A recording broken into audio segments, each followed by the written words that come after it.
What is poppin' YouTube? Back again with another video. Today we're doing my trade targets for week 6. We talked about some buy low, sell high trade targets 2 days ago, but this is more about players that I love the rest of season outlook and that I'm trying to get them on my team, whether I have to overpay or whether I don't have to overpay. So hit that like button, hit that subscribe button if you're new, and let's go.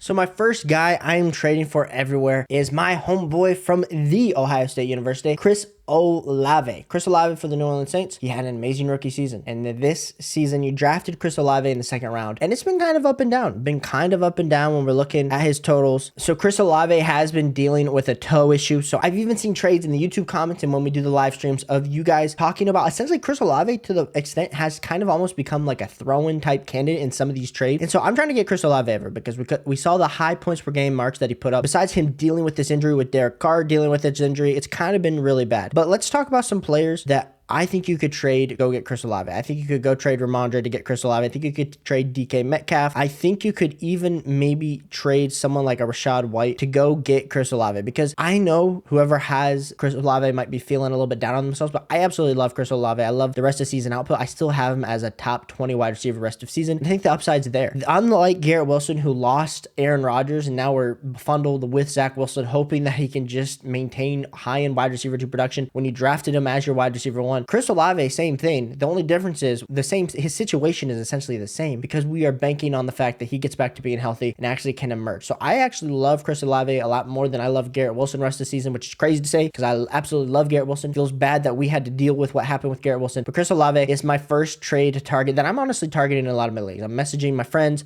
messaging my coworkers, I'm messaging, in the random lobbies that I'm in, like, hey, are you interested in trading Chris Olave? If the person that loves Chris Olave loves him as much as I do, might be an overpay, you might not be making a deal. My next guy that I'm trading for everywhere is Chris Godwin. And Chris Godwin has kind of been forgotten. He was the player that everyone said, well, Baker goes to Tampa Bay, he's the starter. Chris Godwin is going to be that wide receiver that we want. Mike Evans, I'm so sorry, your 1,000-yard, 12-tutty season is just not going to happen this season. Well, Mike Evans has been all the rave of recently talking about how, of course, 7th round pick in your fantasy football drafts, maybe 6th round, and he's absolutely been a league winner up to this point. And Chris Godwin hasn't been getting the same amount of love. But when we look at the metrics for our guy, Chris Godwin, it is still good. And as the season has gone on, he got better. I mean, he had 11 targets for 8 receptions, 114 yards versus New Orleans in the last week before the bye week. But like I said, the games before that, he's still getting 5, 8, 6 targets. The yards and the touchdowns just haven't been there. So the consistency that you've been used to with Chris Godwin being, a top 20 wide receiver has just not been there. But I still think Chris Godwin, as we look at what happened, as we look at this target share, Baker's getting more comfortable. This offense is actually looking very good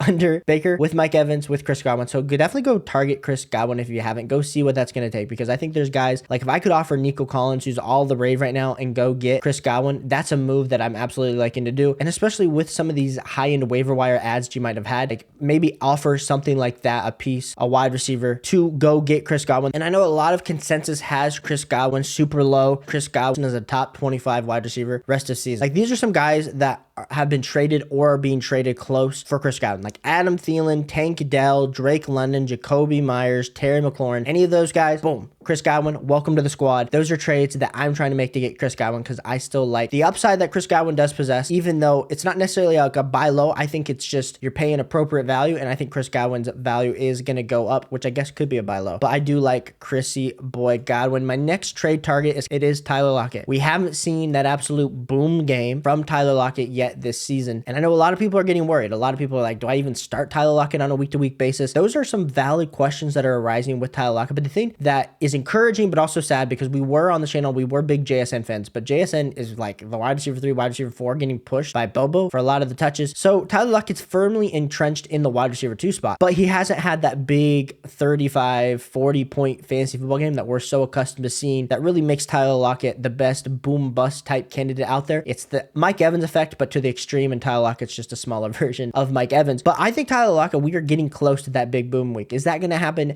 this week? I don't know. I think trading for Tyler Lockett right now, where his value has kind of sunk to, is a really appropriate thing to do because I think looking forward as someone on your flex, I absolutely love Tyler Lockett. He's kind of in the same range that we just talked about with Chris Godwin, with guys like Terry McLaurin, with Gabe Davis, with DeAndre Hopkins. All of those guys I would potentially be interested in flipping. I think DeAndre Hopkins, that's maybe DeAndre Hopkins, Tyler Lockett. Just pick your flavor, pick your chosen one out of those two. But those are some trades that I'm looking to do for my man Tyler Lockett, especially if I have one of those guys flip that that for Tyler Lockett. I feel a lot better about Tyler Lockett going forward rest of season. I think he has high end potential. The next guy I'm trying to trade for everywhere is Austin Ekeler. I feel like Austin Ekeler, this isn't like a buy low because he still is for me like a top 6 RB rest of season. But whoever has Austin Ekeler, their team might be doing bad, and it might be time to just kick the tires and say, hey, I know I'm gonna have to pay top 6 RB price to get Austin Ekeler, but what is this gonna cost? Because really, when we look at this running back landscape, you get to the top guys. I mean, you got Christian McCaffrey, Bijan, Kenneth Walker, Travis Etienne, Tony Pollard, Austin Ekeler, Josh Jacobs, Jonathan Taylor, Breece Hall, David Montgomery. Once you get past David Montgomery, maybe add DeAndre Swift into there, we got a bunch of guys that of course are good, but don't have that same level upside that someone like an Austin Ekeler would have. So I just think Austin Ekeler is a great trade target right now. Like I said, you might have to pay fair market value, you might have to overpay, you might even get a slight discount, but Austin Ekeler will definitely help you win some fantasy football matchups when he comes back. I think he's coming back this week. So this is the perfect time to try to snag some Austin Ekeler. My next guy that I'm trading for everywhere is Kyren Williams. Now, Kyren Williams was the fantasy football waiver wire pickup that everyone absolutely loved. They adored. They said, hey, that's the guy that he's on my team. We don't understand how he's performing so well because of his athletic measurables just weren't there coming out of college, but he is doing well. And now everyone's starting to sour on Kyren Williams just after last week not having just an amazing week. And I get it. Cooper Kupp comes back. You still have Puka.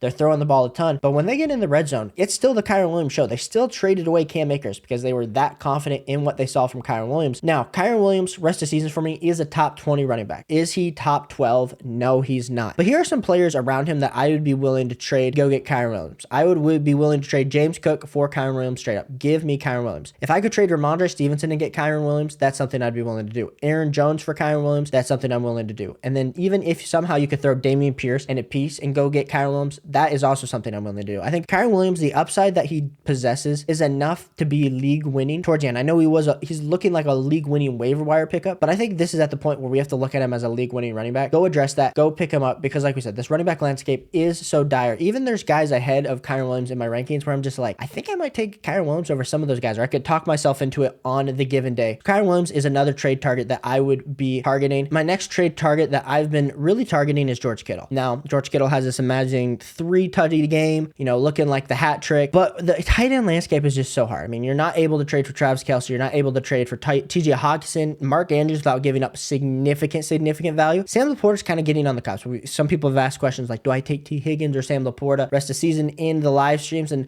I think those questions are really interesting, but I think George Kittle has the same type of upside as Sam Laporta rest of the season, but he is a cheaper option. So I have definitely been pulling out my feelers for my man George Kittle. And when I have George Kittle, like I have him in my top 50 players rest of the season. So we're talking about guys like, can I trade Christian Watson, Jerome Ford, Miles Sanders, Zay Flowers? Like, can I trade any of those guys for George Kittle to get that positional advantage at tight end that if I'm missing out on, of course, if you have Travis Kelce, Mark Andrews, you're not trading for George Kittle. But if you are in desperate need of some tight end help, I feel like you have to try to get one of these top 6 options. Otherwise, on a week-to-week basis, you are just feeling stuck and just praying for a touchdown from your tight ends. So definitely go put the feelers out for George Kittle. See what your league mates are potentially thinking about, what you could potentially offer. And my final trade target that I am targeting is going to be Puka Nacua. I think Puka Nacua, the value on him right now is slightly below market cost. Now, it's not a buy low per se, where you're just able to send absolute trash and get Puka Nacua. But I think Puka Nacua coming back as the wide receiver 2 with Cooper Kupp. We saw last week the targets. Cooper Kupp's still the 1. Puka Nacua is the 2. But Puka Nacua is still on an absolute tear. Even last week with having to share the spotlight, we still saw Robert Woods be the wide receiver 10 alongside Cooper Kupp on a points per game basis before Robert Woods tore his ACL in that amazing Cooper Kupp breakout year. So there's no reason for me to really be scared about Puka Nacua. But when we're talking about guys, like if I did have Chris Olave and I could flip Chris Olave for Puka Nacua, I could flip DK Metcalf for Puka Nacua, I could flip Joe Mixon for Puka Nacua. Like those are some deals that I feel very confident in making, especially if I have, the team, the depth around those positions. But those are the deals I'm setting out to go see if I can get Puka, because I feel like Puka is someone that as we look at rest of season, he's going to be hovering right there in the top 30 players overall. And so, of course, he's not in that top 5, top 10 that he was without Cooper Kupp. But even if he has fallen and dipped a little bit, I think paying market value or even paying a little bit more than that, or maybe I have to give up Brian Robinson Jr. to get Puka Nacua. I think all those are deals that I'm willing to make, knowing that Puka Nacua rest of season, I sell him as a top 30 wide receiver. So let me know what trade targets you have down below. Let me know if you have any start sit questions. Happy to answer every question in the comments. Appreciate you guys tuning in. We'll be back again tomorrow with another video with my wide receiver must start, must sits. But appreciate you guys tuning in, and I'll catch you on the next one. Peace.